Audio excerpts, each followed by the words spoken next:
As someone that followed you since your KI days, I'm curious why you can't stream the same game all the time. I'd love to watch you play KI or Third Strike all the time. Some people would definitely like that. However, I have not been doing that for the past 5 years. I've been playing a multitude of fighting games, everything that comes out, every single thing. I essentially put as much time into the fighting games that I'm not a huge fan of as I do the games that I love more than any of them. We'll come back and we'll play KI and Marvel Infinites every once in a while, stuff like that. But this channel, for example, there was a very early point in me making YouTube videos where I realized I couldn't just make videos off Marvel vs. Capcom anymore. If I wanted to turn this into something that would be like big and expand and grow, I couldn't just play Marvel 3 online for the rest of my life. I couldn't just play Killer Instinct or Mortal Kombat or anything online for like the rest of my life. The fighting game genre isn't Smash Brothers. I feel like Smash has a hardcore dedicated fan base enough where if you just play Smash, you're good. You're good. But in terms of like content creation, how many other people out there make videos that are specifically dedicated to one fighting game? And the other one I can give you an example of is Street Fighter. There used to be some big Street Fighter content creators and big Street Fighter streamers. But for the most part, there absolutely is still, and they have their dedicated fan bases, but having them grow in any way is tough. Same thing for Dragon Ball. Yeah, Dragon Ball, there was hardcore dedicated like Dragon Ball people, and there still is, but it only goes so far now. Yeah, Smug. Like, Smug's one of the only ones that, but how much content does like even Smug put out? He puts out as much as he possibly can while remaining competitive. And he's probably, in my opinion, one of the most entertaining dudes, which is good. It's good that those guys are out there, but even, you know, the cross-counter guys, a lot of the dudes that I grew up watching be Street Fighter content creators, it's hard, like, is that their full-time job? For very few people, it is. For very few people, it is. Like Vesper, yeah, like, even they get burned out. And I'm gonna say right now, burnout's a big thing, man. Burnout is a huge thing when it comes to fighting games. You get burned out of a fighting game. I did get burned out of Third Strike, which is why I was like ready for Street Fighter 4. I was burned out of it. My favorite fighting game of all time. Burnout happens. What I ultimately realized was being a dedicated franchise fighting game streamer doesn't work out if you want to actually grow. I think another example is Tekken. And he would be like, Eris is the biggest Tekken streamer there is. He pretty much rebroadcasts tournament and plays the game once or twice a year, at least on stream. And that's because he just hates the online. This is just the shit that I've realized as a content creator. I would love to just play my favorite fighting games only. But burnout is a thing. I realized that I enjoy playing more fighting games. Like, before I started doing this back in the early 2010s, I only liked Capcom stuff and very little far in between Soul Calibur and a few other things. That was like a big part of it. But I realized that, man, the only way I'm going to, if I would like to keep this going, is I should try other things and see if I like them. And luckily, Injustice was coming out right around the same time, and I'd never really played many 3D NRS games. So I was like, oh, okay, let's do this. Let's do this. Let's give it a shot. Like, we play a lot of different things on this channel, but the most consistent thing is fighting games, and a lot of different ones. I really, really learned to like them more, and I got a lot of perspective on this shit when you play a lot of different ones. Max is a relative young in this industry. Well, I mean, I've been playing fighting games competitively since 1995. I've been going to tournaments, local tournaments or whatnot, because there wasn't many majors back in the mid-90s, since literally 1995 when Killer Instinct came out. KI was like the first fighting game where I had like a local that 20 to 30 people showed up to in my town.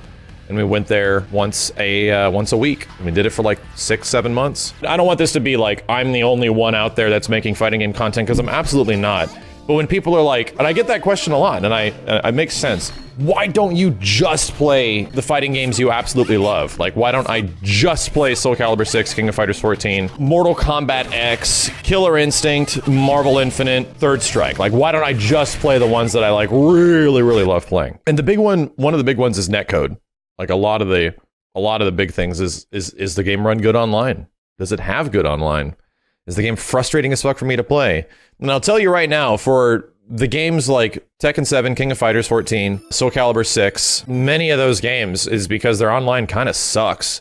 or it's horribly mediocre. Is there an oversaturation of fighting games now? I mean, I don't think it's an oversaturation. It's that you actually have options. And like I say all the time, I don't care what type of FGC you fall into. I really don't. Yeah, being a broadcaster, I feel, for an individual fighting game, unless it's Smash Brothers, is tough. That or NRS. And the reason NRS is specific too is because what does NRS have? As we were describing when we were talking about Mortal Kombat 11, NRS has the biggest casual appeal next to Smash Brothers. Those games, I feel like you can, because what does NRS get? A new game every 2 years? And what does Smash get? Like the biggest shit ever. See him more as a streamer than a YouTuber? That was a specific decision because around a year and a half ago, the internet became very reactionary, where people did not like the heavily produced stuff. I put up that video the other day of Fighting History. And people saw the Fighting History episode and some people didn't like it. Some people were like, man, I don't like this like seemingly like produced show version of Max, the content creator, the influencer. People are like, I actually don't like this version of Max. I like watching Max with like live and watching him react and say what they're feeling in the moment. So when people go back and they watch the Assist Me stuff, they actually don't like that.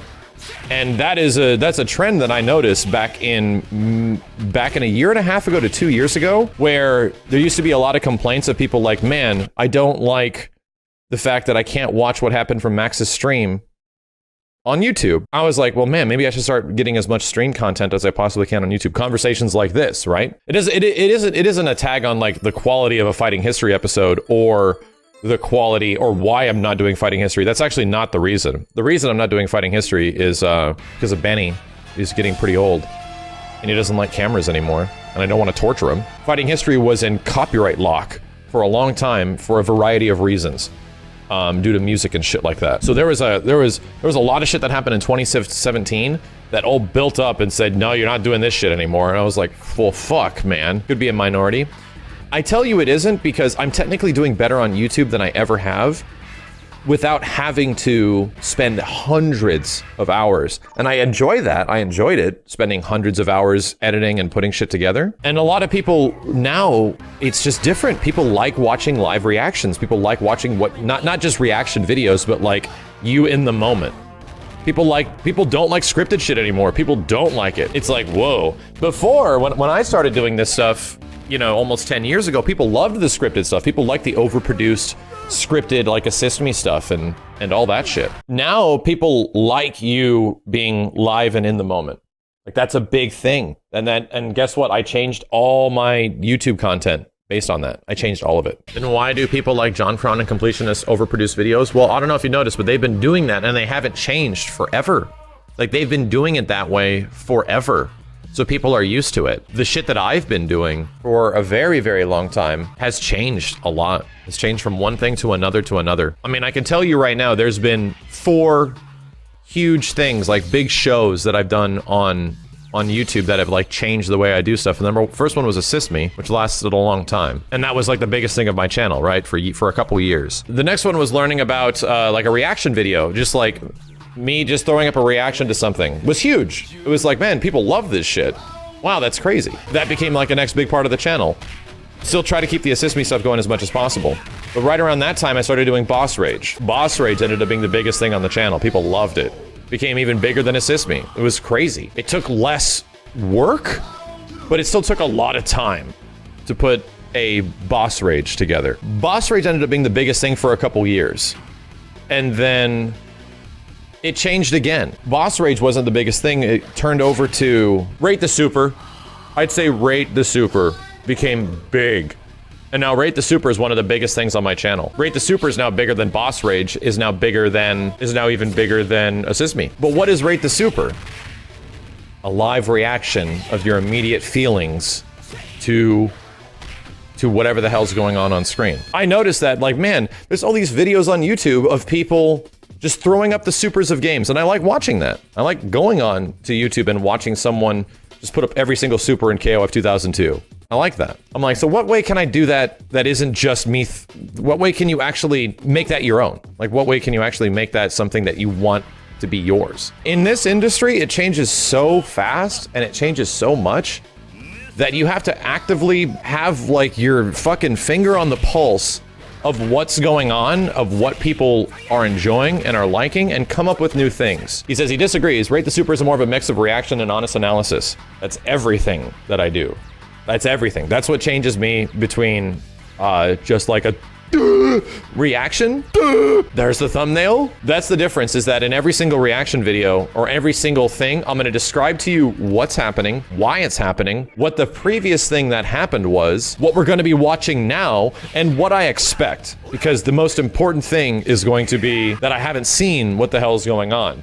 So in every single thing that is a reaction of my own, there's a setup, there's a payoff, and there's an evaluation. For every reaction video, that's why I wanted to separate that. And I guess that's why, like, people still give a shit about my LOL reaction videos, like the actual specific series. People still like those videos because I set them up in a way that's just a bit different than like, there's this thing, all right, let's take a look. And then you just watch it, and it's just about what is happening to you as whatever trailer is happening. No, I don't want it to be that. I want that to be one portion of the video. I want that to be one portion of the video, and then there's an intro and then an analysis. There was the same issue, not the same issue, but the same case for Rate the Super. Even the live action movies were a big part of it. Like, people like watching live stuff more. People way more enjoy live stuff than they did post stuff. So what I do, make the live action movie actual live. So we did that, and we made that with Jason, Predator, and Alien.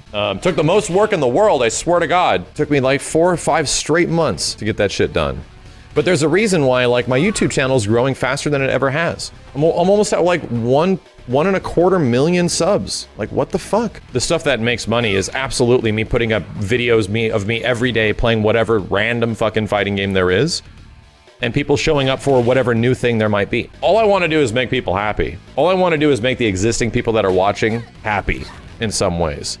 But you have to follow what the hell's going on. Like, how do things happen? Long story short, there's a reason why the other big fighting game content creators like Spooky and stuff like that, there's a reason why those guys, you know, how they've been doing it for as long as they have, and have been dedicated for as long as they have, why they take sponsors, why they need to take sponsors. There's a reason why I play the majority of fighting games the way I do, and it's, to be honest, to keep me sane. If I played the exact same, even few things over and over and over and over and over again, then I would be losing my mind. And it's given me a deeper appreciation for fighting games. Am I going to love everything? Hell no. Absolutely not. I'm going to be completely honest with you. I'm not going to love every single thing I play, but I will find the things that I like about it. I will find the things that hopefully somebody else likes about it, and maybe they can jump in and do it and find things that they love, and it becomes their favorite thing. I had a bunch of people in that hype check video that are like, man, I found out about like Mortal Kombat through your videos, and now MK11 is my favorite fighting game, so thank you for that. Like, they're like, thank you for introducing me to all the stuff in this game and how to play it. So I'm like, sick. That's exactly what I want. I can't be the one to champion every game. I really can't. Really can't. The whole point of me making videos, the whole point of me doing this shit for years, is that people are going to get introduced to it eventually from my end, and they're going to hopefully find that interest, learn enough about the game, play the game a whole bunch, and at that point, they're going to probably lose interest in my content. I get it. So all I'm saying is, I don't care what game you play, just get in and play them. Trend YouTuber? Dude, if I was a trend YouTuber, I would be playing Fortnite and fucking Minecraft.